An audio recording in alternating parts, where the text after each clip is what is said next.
Engkau gembala yang baik, Kau menuntun hidupku dan bawaku ke air tenang, menyegarkan jiwaku.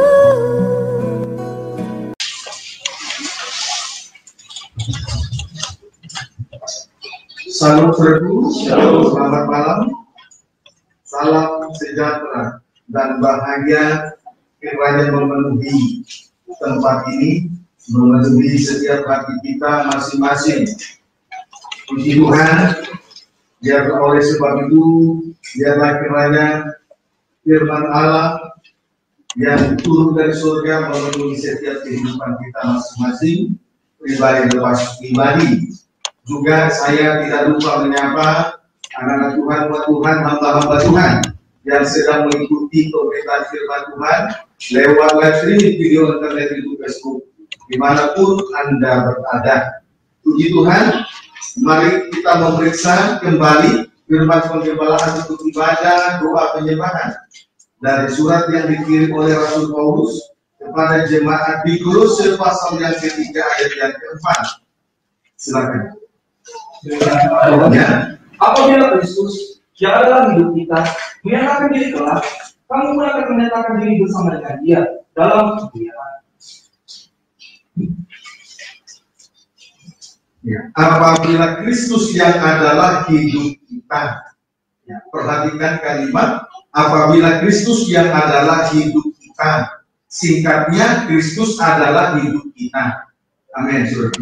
Singkatnya, Kristus adalah hidup kita. Puji Tuhan. Efesus 1, untuk membuktikan hal itu kita perhatikan Efesus pasal yang pertama, Efesus 1 ayat 22 sampai dengan ayat 23. Demikian firman Tuhan. Ya. Dan segala sesuatu telah diletakkannya di bawah kaki Kristus, dan Dia telah diberikannya kepada jemaat sebagai kepala dari segala yang ada. Jemaat adalah tubuhnya, yaitu pertemuan Dia yang memenuhi semua dan segala sesuatu. Puji Tuhan. Kristus telah diberikan kepada jemaat sebagai kepala, bahkan kepala dari segala yang ada. Sedangkan sidang jemaat adalah tubuhnya. Puji Tuhan, Kristus telah diberikan kepada jemaat sebagai kepala, bahkan kepala dari segala yang ada. Sedangkan sidang jemaat adalah tubuhnya. Efesus 5 ayat 22 sampai dengan ayat 24. Kasih Kristus adalah dasar hidup suami istri. Demikian firman Tuhan. Hai istri, tunduklah kepada suamimu seperti kepada Tuhan. Ya. Karena suami adalah kepala istri. Suami adalah kepala istri. Terus Sama seperti Kristus sama seperti Kristus adalah kepala jemaat. adalah kepala. Terus Dia yang menyelamatkan tubuh. kepala, suamilah yang menyelamatkan tubuh. Terus Karena itu, sebagaimana jemaat tunduk kepada Kristus, ya, jemaat tunduk kepada Kristus demikian juga istri ya, kepada suami dalam segala sesuatu. dalam segala sesuatu. Puji Tuhan. Haleluya. Kristus adalah kepala jemaat. Dialah yang menyelamatkan tubuh. Tetapi syaratnya ialah jemaat sebagai istri, ya, mendahulukan dirinya di dalam ketundukan kepada Kristus sebagai kepala. Kristus adalah kepala jemaat. Dialah yang menyelamatkan tubuh. Syaratnya, jemaat sebagai istri mendahulukan dirinya di dalam ketundukan kepada Kristus sebagai kepala. Mendahulukan dirinya di dalam ketundukan kepada Kristus sebagai kepala. Kolose 3 ayat 18. Kolose 3 ayat 18. Puji Tuhan. Silakan. Hubungan antara anggota-anggota rumah tangga. Ya. Demikian firman Tuhan. Ya. Hai istri-istri, Hai istri-istri, tunduklah kepada suamimu semua istri tunduklah kepada suamimu sebagaimana seharusnya di dalam Tuhan. Puji Tuhan. Istri-istri harus tunduk kepada suaminya. Demikianlah seharusnya hidup seorang istri di dalam Tuhan. Istri-istri harus tunduk kepada suaminya. Demikianlah seharusnya hidup seorang istri di dalam Tuhan. Haleluya. Tetapi di hari-hari ini banyak orang Kristen tidak menempatkan Kristus sebagai kepala. Sebaliknya, pekerjaan, kesibukan, dan perkara-perkara lahiriah lainnya, bahkan kebenaran diri sendiri, dijadikan sebagai kepala. Dijadikan sebagai kepala. Amin, saudaraku. Banyak orang Kristen tidak menempatkan Kristus sebagai kepala. Sebaliknya, saudaraku, pekerjaan, kesibukan, perkara-perkara lahiriah, bahkan kebenaran diri sendiri menjadi kepala atas dirinya. Kiranya dapat dipahami dengan baik. Tetapi yang benar, sidang jemaat sebagai istri sudah seharusnya menampilkan dirinya di dalam ketundukan kepada Kristus sebagai kepala. Dialah suami, dialah yang menyelamatkan tubuh. Amin, saudaraku. Puji Tuhan. Jangan tempatkan kebenaran diri sendiri sebagai kepala, walaupun mungkin istri-istri benar. Kiranya dapat dipahami dengan baik. 1 Petrus 3 ayat 1. 1 Petrus 3 ayat 1. Silakan. Hidup bersama suami istri. Ya. Dengan sama Tuhan. Hubungan suami istri, hubungan nikah antara tubuh dan kepala, jemaat dengan Kristus sebagai suami, kepala sebagai suami. Perhatikan 1 Petrus 3 ayat 1. Demikian juga kamu, Ya. hai istri-istri, Ya. tunduklah kepada suamimu, Ya. supaya jika ada di antara mereka yang tidak taat kepada firman, Ya. mereka juga tanpa perkataan, Ya. dihilangkan oleh kelakuan istri. Puji Tuhan. Ketundukan dari seorang istri akan menjadi kesaksian bagi mereka yang tidak taat kepada firman, saudara. Menjadi kesaksian bagi mereka yang tidak taat kepada firman. Jadi menurut saya, istri atau gambaran dari sidang jemaat tidak merasa rugi untuk mendahulukan dirinya di dalam ketundukannya kepada Kristus sebagai kepala. Sebab dengan ketundukan seorang istri, ia menjadi kesaksian bagi mereka yang tidak taat kepada firman. Jadi jangan pernah merasa rugi, jangan pernah merasa harga diri diinjak-injak. Justru ketundukan dari seorang istri ini penting, karena itu merupakan kesaksian semacam ini. Saudaraku, menjadi kesaksian semacam ini akan memenangkan, ya, akan menjadi kesaksian. Ketundukan seorang istri seperti ini menjadi kesaksian kepada mereka yang tidak taat kepada firman. Jadi jangan pernah merasa rugi. Saya dan saudara jangan pernah merasa rugi kalau kita menempatkan Kristus sebagai kepala. Dan selanjutnya kita mendahulukan diri di dalam ketundukan kepada Kristus sebagai kepala. Jangan pernah merasa rugi. Jangan merasa harga diri sudah terinjak-injak. Kesaksian semacam ini penting bagi mereka yang tidak taat kepada firman. Amin, saudaraku. Puji Tuhan. Haleluya. Nah, saudaraku, berarti ketundukan gereja Tuhan adalah kesaksian tanpa perkataan, namun berkuasa untuk memenangkan jiwa-jiwa. Puji Tuhan. Ayat 2. Jika mereka melihat, Ya. bagaimana murni dan salehnya hidup istri mereka itu. Puji Tuhan. Ketundukan seorang istri adalah kesaksian yang murni dan kesaksian yang saleh. Pada minggu yang lalu kita sudah memperhatikan secara khusus mengenai kesaksian yang murni dan kesaksian yang saleh. Semoga apa yang sudah kita terima, yang sudah dipaparkan pada minggu yang lalu, itu masih terngiang-ngiang di dalam ingatan kita masing-masing. Puji Tuhan. Haleluya. Lebih jauh kita memperhatikan ketundukan seorang istri kepada suami. 1 Petrus 3 ayat yang ketiga sampai dengan ayat yang kelima. Ya, perhiasan janganlah secara lahiriah, ya, yaitu dengan mengepang-epang rambut, yaitu dengan mengepang rambut, memakai perhiasan emas, ya, atau dengan mengenakan pakaian yang indah. terus Tapi perhiasanku ialah manusia batiniah yang tersembunyi, ya, manusia dalam, terus dengan perhiasan yang tidak binasa, ya, yang berasal dari roh. manusia batiniah, perhiasan manusia batiniah itu tidak binasa, saudara. Dia berasal dari Roh yang lemah lembut, terus, terang, ya, sangat berharga di mata Allah. terang, dan itu berharga. Ayat 5, Sebab demikian caranya perempuan-perempuan kudus dahulu, ya, yaitu perempuan-perempuan yang menaruh pengharapannya kepada Allah. Mereka tunduk kepada puji Tuhan. Perhiasan dari seorang istri adalah tunduk kepada suaminya. Perhiasan dari seorang istri ialah tunduk kepada suaminya.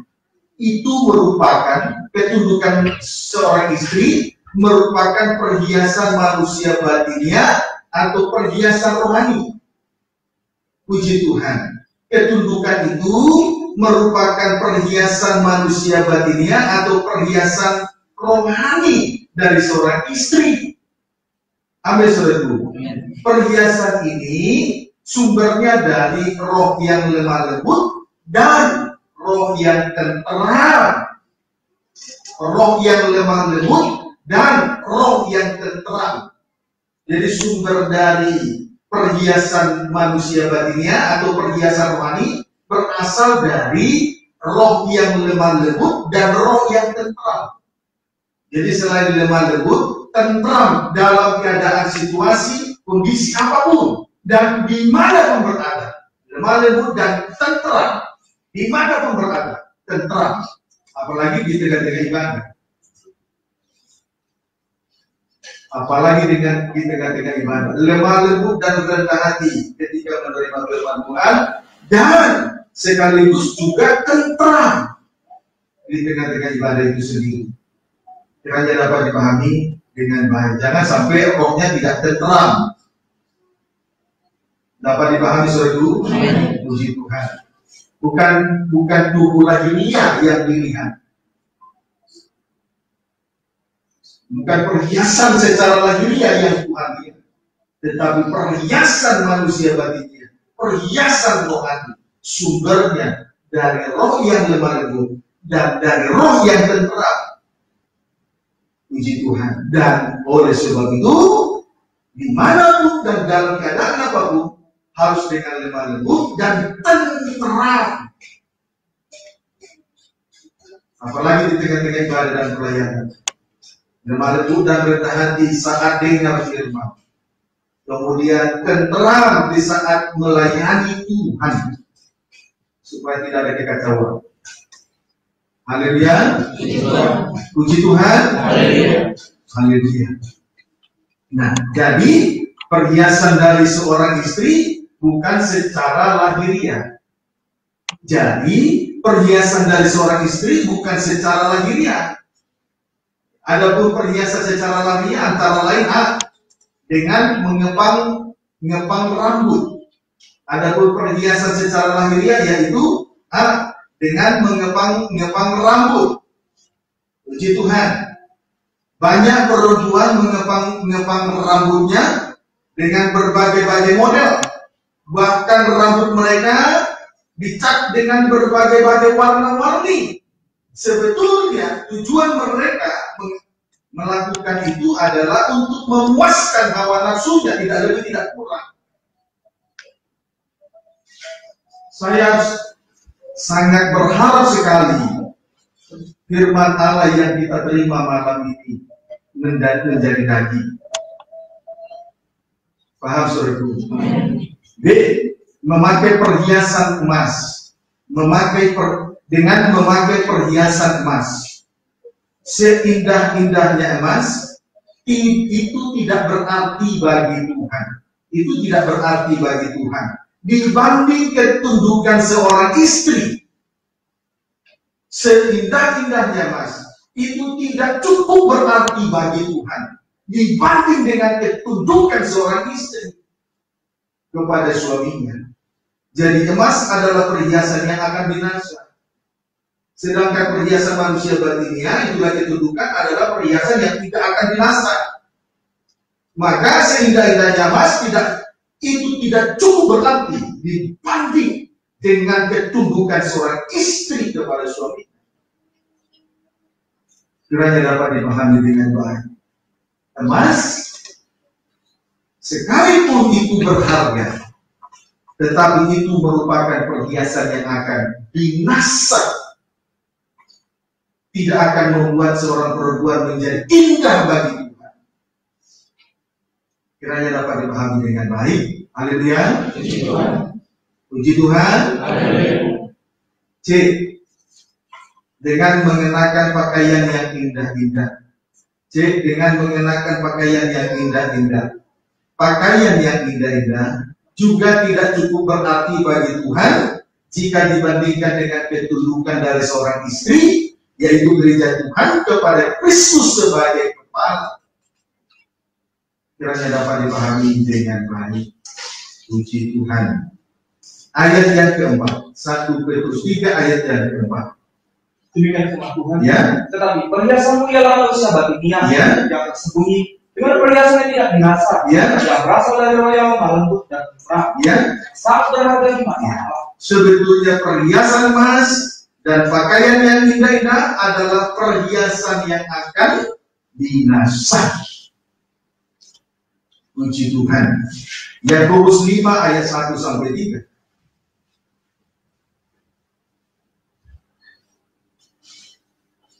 Yakobus 5 ayat 1 sampai dengan ayat yang ketiga. Fokus dengan firman Tuhan. Yakobus 5 ayat 1 sampai dengan ayat 3. Baca. Peringatan kepada orang kaya. Ya. Jadi sekarang hai kamu orang-orang kaya, Ya. menangislah dan merataplah Menangislah dan merataplah, ada waktunya nanti. Terus, atas sengsara yang akan menimpa kamu. ya. Terus, Kekayaanmu sudah busuk, kekayaanmu sudah busuk. Terus, dan pakaianmu telah dimakan lengan. ya, pakaian telah dimakan ngengat. Terus, Emas dan perakmu sudah berkarat, emas dan perak sudah berkarat. dan syaratnya akan menjadi kesaksian terhadap kamu, Ya. dan akan memakan dagingmu seperti api. Ia akan dihabisi oleh api neraka. Terus, Kamu telah mengumpulkan harta pada hari-hari yang sedang berakhir. puji Tuhan. Haleluya. Perhatikan, pada ayat yang kedua di sini dikatakan pakaianmu telah dimakan ngengat. Kemudian pada ayat yang ketiga dikatakan emas dan perakmu sudah berkarat, dan karatnya akan menjadi kesaksian terhadap kamu, dan akan memakan dagingmu seperti api. Kesimpulannya, pakaian yang indah-indah dan perhiasan emas adalah perhiasan yang akan binasa.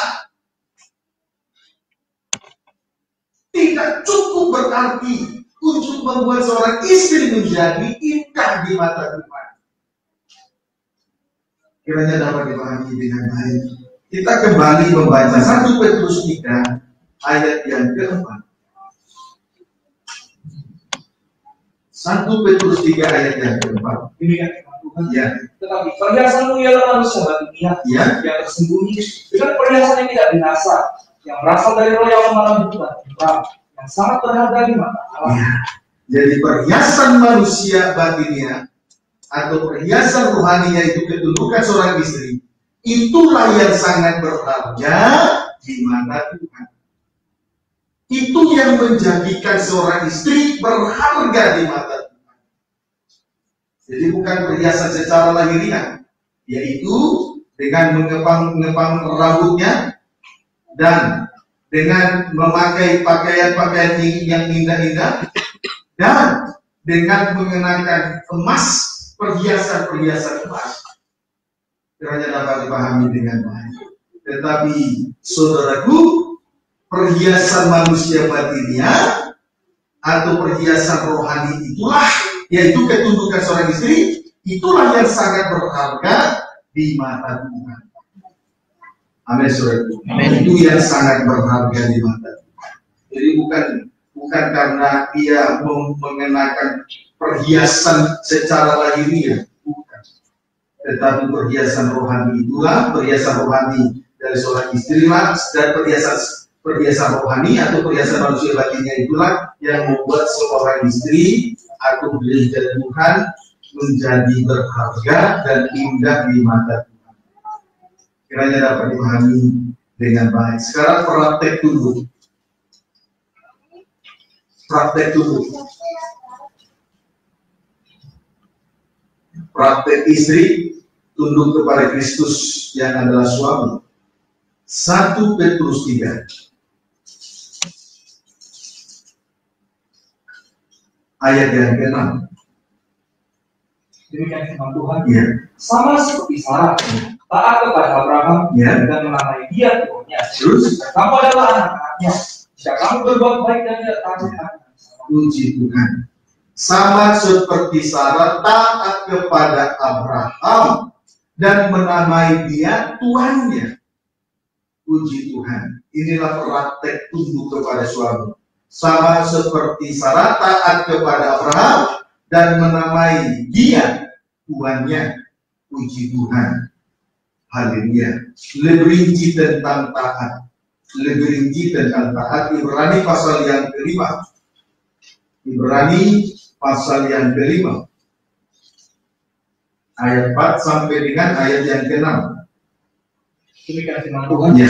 Dan tidak seorang pun yang mengambil kehormatan itu bagi dirinya sendiri. Bagi dirinya sendiri.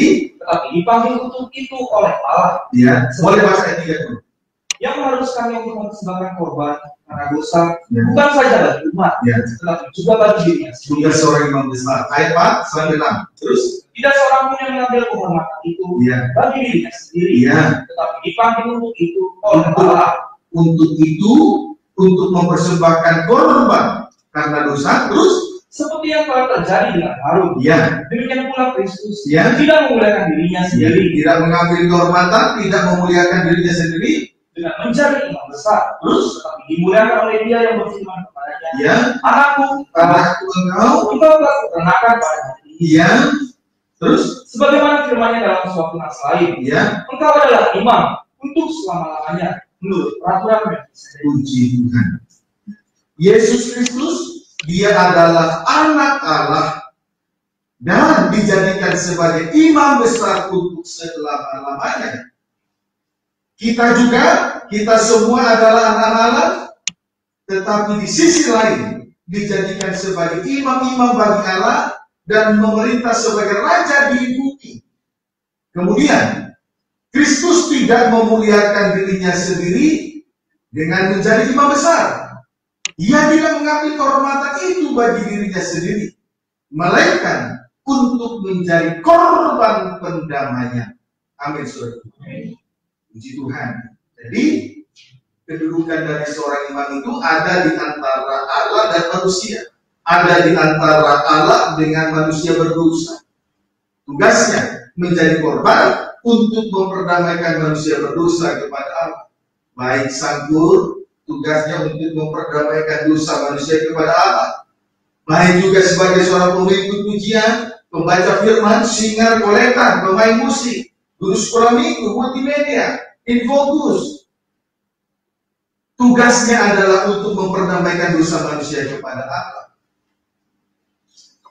Amin, saudara. Amin. Puji Tuhan. Jadi tidak seorang pun mengambil kehormatan bagi dirinya sendiri, tetapi harus menjadi korban pendamaian bagi Allah. Amin, saudara. Amin. Puji Tuhan. Dia anak tapi sekaligus imam besar.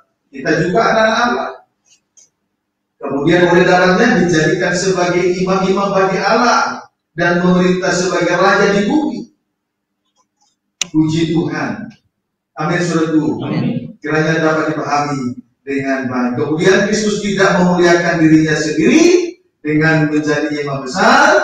Ia tidak mengambil kehormatan itu bagi dirinya sendiri, melainkan untuk menjadi korban pendamaian. Jadi untuk memperdamaikan dosa manusia, kita yang harus menjadi korban. Itu tugas imam. Itu posisi. Jadi posisi imam, dia berdiri di antara Allah dan manusia untuk memperdamaikan dosa manusia kepada Allah. Itu tugas imam. Sangkor juga imam, pemimpin pujian, pembaca firman, singer, kolektor, pemain musik, musikuan itu, multimedia, semuanya itu adalah imam. Posisinya dia berdiri di antara Allah dan manusia untuk memperdamaikan dosa manusia kepada Allah. Jadi tidak, untuk menjadi seorang imam tidak boleh mengambil kehormatan bagi dirinya sendiri. Sebaliknya, biarlah kita dipermuliakan karena kita menjadi korban perdamaian. Amin, saudaraku. Ayat yang ke-7. Dalam hidupnya sebagai manusia, ia telah mempersembahkan doa dan permohonan dengan rapat tangis dan keluhan kepada Dia yang sanggup menyelamatkannya dari maut. Dan karena kesalehannya, ia telah mendengarkan. Puji Tuhan. Sebagai imam besar, ia hidup dengan kesalehannya. Sebagai imam besar, Kristus hidup dengan kesalehannya.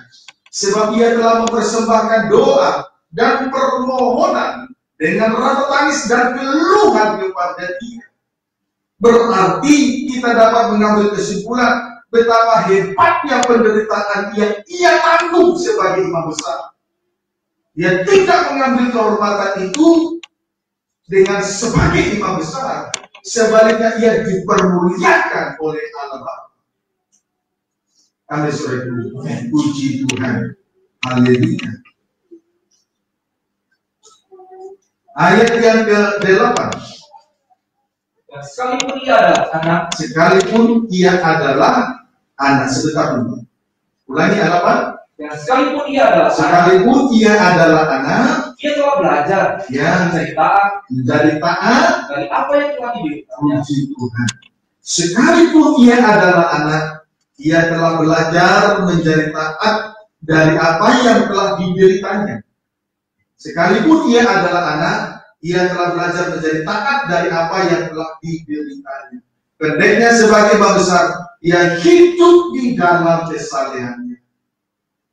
Ia hidup di dalam kesalehannya. Puji Tuhan. Haleluya.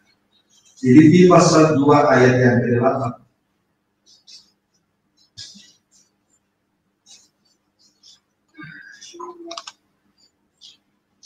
Filipi pasal 2 ayat 8. Kasihan supaya bersatu dan merendahkan diri sebagai Kristus. Demikian firman Tuhan. Dan dalam keadaan sebagai manusia, ia telah merendahkan dirinya terus dan taat sampai mati. Bahkan sampai mati di kayu salib. Ia telah merendahkan dirinya dan taat sampai mati, bahkan sampai mati di kayu salib. Sama dengan setia. Taat sampai mati, bahkan sampai mati di kayu salib. Berarti setia. Sebagai imam besar yang setia kepada Bapa. Taat sampai mati, bahkan sampai mati di atas kayu salib. Berarti ia adalah seorang imam besar yang setia kepada Bapa. Puji Tuhan. Haleluya. Lanjut Matius 26 ayat 42. Injil Matius 26 ayat 42. Ya. Di taman Getsemani, demikian firman Tuhan. Lalu ia pergi untuk kedua kalinya dan berdoa. Katanya, ya Bapakku, jika zaman ini tidak mungkin lalu, kecuali apabila aku menginginnya, jadilah. Puji Tuhan. Haleluya. Perhatikan kalimat dari ayat 42. Ya Bapakku, jikalau cawan ini tidak mungkin lalu, kecuali apabila aku meminumnya, jadilah kehendak-Mu. Puji Tuhan. Ya Bapa artinya sebagai anak, ia dengar-dengaran kepada Bapa. Ya Bapa artinya sebagai anak, ia dengar-dengaran kepada Bapa.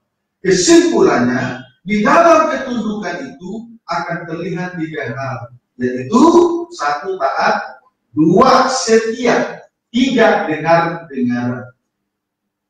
Itu kelebihan dari orang yang mendahulukan dirinya di dalam ketundukannya kepada Kristus sebagai kepala.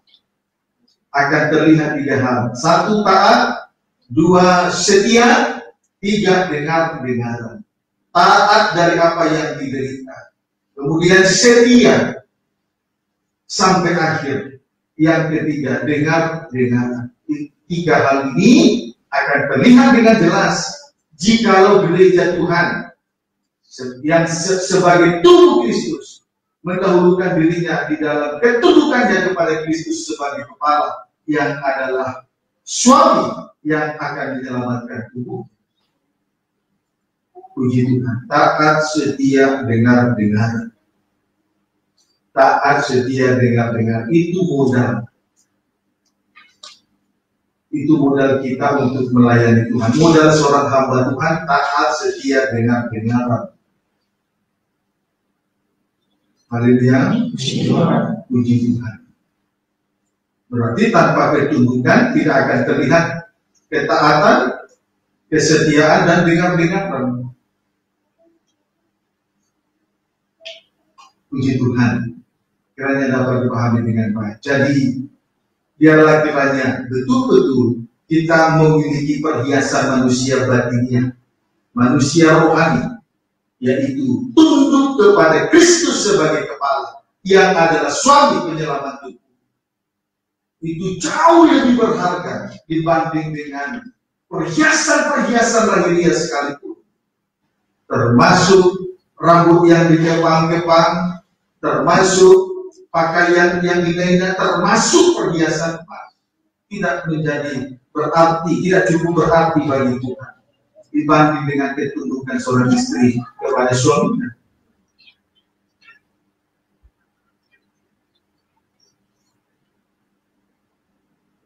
Apakah kita rindu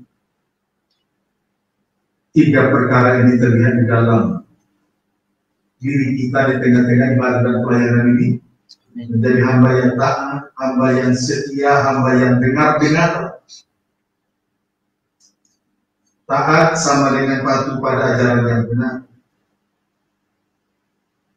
Kemudian setia, berarti bertanggung jawab. Dengar-dengaran, tandanya tidak suka mendahului kehendak Tuhan. Kepada yang tidak benar, tidak patuh. Setia, bertanggung jawab, berarti bertanggung jawab. Dengar-dengaran, tidak suka mendahului kehendak Tuhan. Orang yang suka mendahului kehendak Tuhan seringkali salah di dalam setiap tindakan-tindakannya. Sekiranya kita tidak perlu merasa rugi dan gengsi malu untuk menempatkan Kristus sebagai kepala. Haleluya.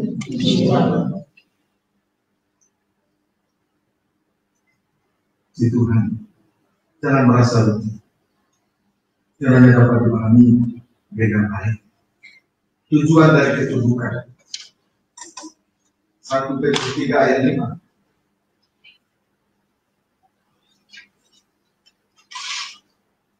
Satu Petrus 3 ayat 5. Demikian Tuhan. Ya. Sebab demikianlah caranya perempuan-perempuan kudus dahulu berdandan. Ya, itulah perhiasan rohani, ketundukan terus. Jadi perempuan-perempuan yang menaruh harapannya kepada Allah. Ya, mereka tunduk kepada suaminya. Puji Tuhan. Istri tunduk kepada suaminya karena ia menaruh pengharapannya kepada Allah. Jadi ketundukan istri kepada suaminya karena ia betul-betul menaruh pengharapannya kepada Allah. Ia tidak menaruh pengharapannya kepada yang lain. Siapa yang menaruh pengharapan kepada Allah? Ayo, tampilkan ketundukan itu kepada Kristus sebagai kepala. Kiranya dapat dipahami dengan baik. Jadi istri, sekali lagi, istri tunduk kepada suaminya karena ia betul-betul menaruh pengharapannya kepada Allah. Menaruh pengharapannya kepada. Ia tidak menaruh pengharapannya kepada yang lain-lain. Kiranya dapat dipahami dengan baik. Puji Tuhan. 1 Yohanes 3 ayat 5.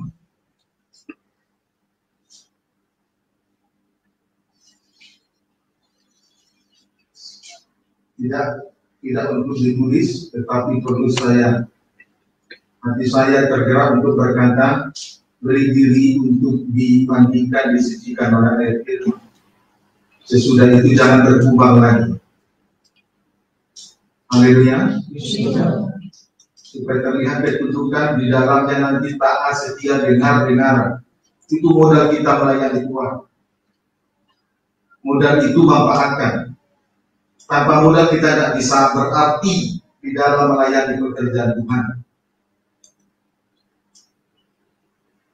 1 Yohanes 3 ayat 3. Anak-anak Allah, Ya. demikian firman Tuhan.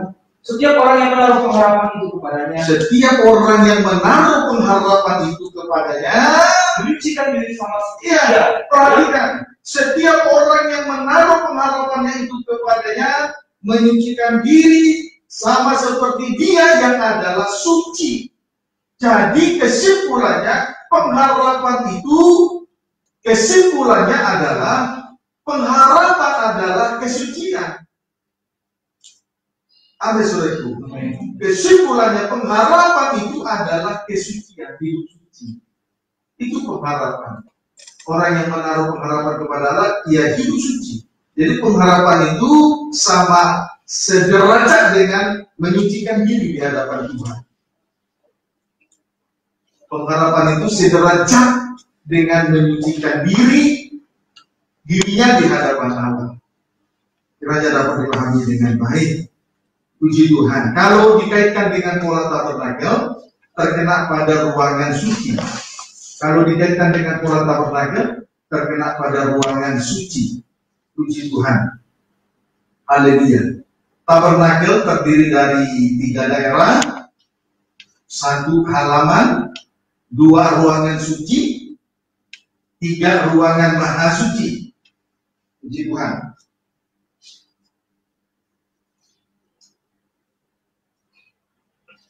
Ya.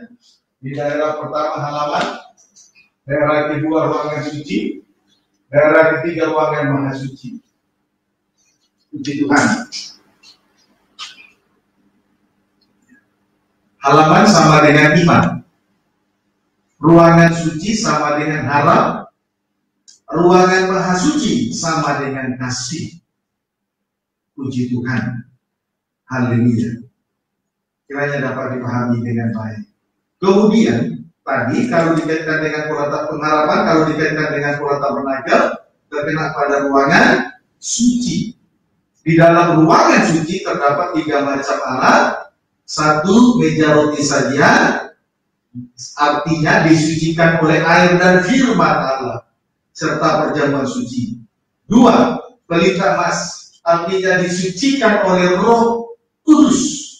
3, mesbah dupa, artinya disucikan oleh kasih Allah. Amin, saudaraku. Itulah pengharapan. Pengharapan itu berarti sederajat dengan menyucikan dirinya di hadapan Allah lewat 3 alat yang ada di dalam ruangan suci. 1, meja roti sajian, artinya disucikan oleh air dan firman. 2, pelita emas, disucikan oleh Roh Kudus. 3, mesbah dupa, disucikan oleh kasih Allah. Puji Tuhan. Jadi itu pengharapan itu sederajat dengan menyucikan diri di hadapan Allah. Puji Tuhan. Haleluya. 1 Petrus 1 ayat 3 sampai 4.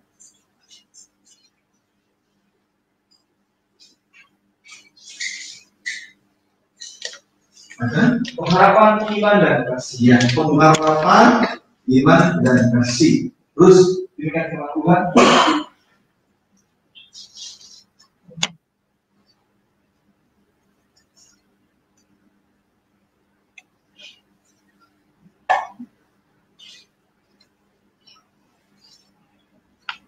ya silakan.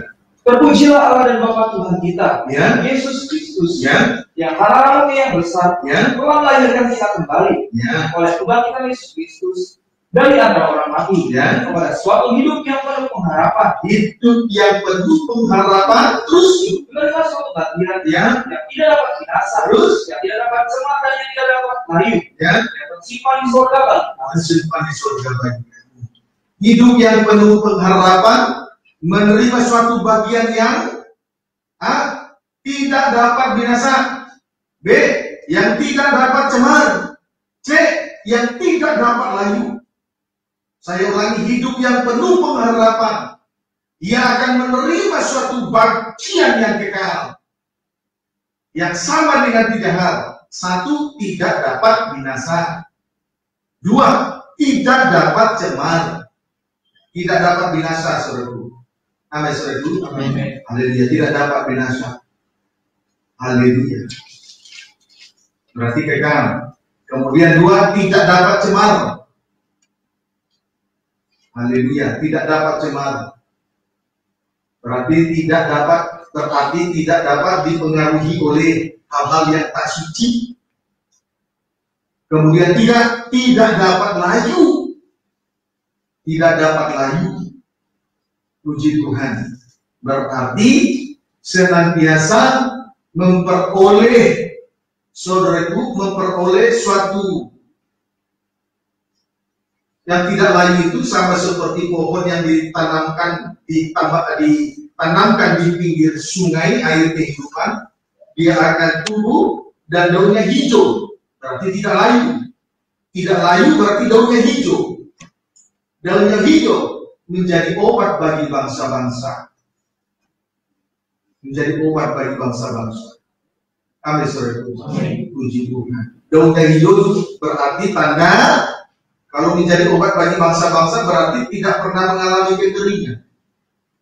Tidak mengalami kering-kering rohani. Walaupun datangnya musim kemarau, tidak akan pernah mengalami kekeringan rohani. Amin, saudaraku. Sekalipun menghadapi situasi keadaan yang begitu sulit, tidak akan pernah mengalami kekeringan. Daunnya tetap hijau, tetap menjadi obat bagi mereka, bagi tulang-tulang kering, yaitu yang putus asa, kecewa, dan patah semangat. Kiranya dapat dipahami dengan baik. Nah, inilah hidup yang penuh pengharapan bagi mereka menerima suatu bagian yang kekal. Tidak dapat binasa, tidak dapat cemar, tidak dapat layu. Puji Tuhan. Hal tersebut tersimpan dengan baik di surga bagi kita. Ketiga hal tersebut tersimpan dengan baik dan tersedia bagi kita sekalian. Tersimpan dengan baik di surga dan tersedia bagi kita sekalian. Pendeknya, pengharapan yang hidup yang penuh pengharapan akan memperoleh hidup yang kekal. Kesimpulannya, hidup yang penuh pengharapan akan menerima suatu hidup yang kekal. Kiranya dapat dipahami dengan baik. Puji Tuhan. Ibrani pasal 6 ayat 19.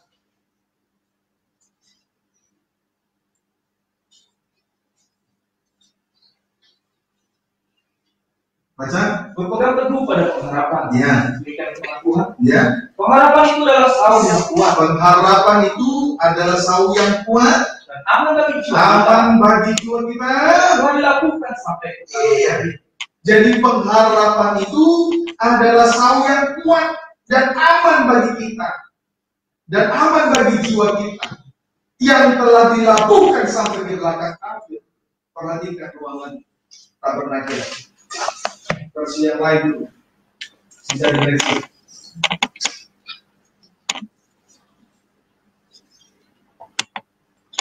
Ya. Ini pengharapan itu hidup suci.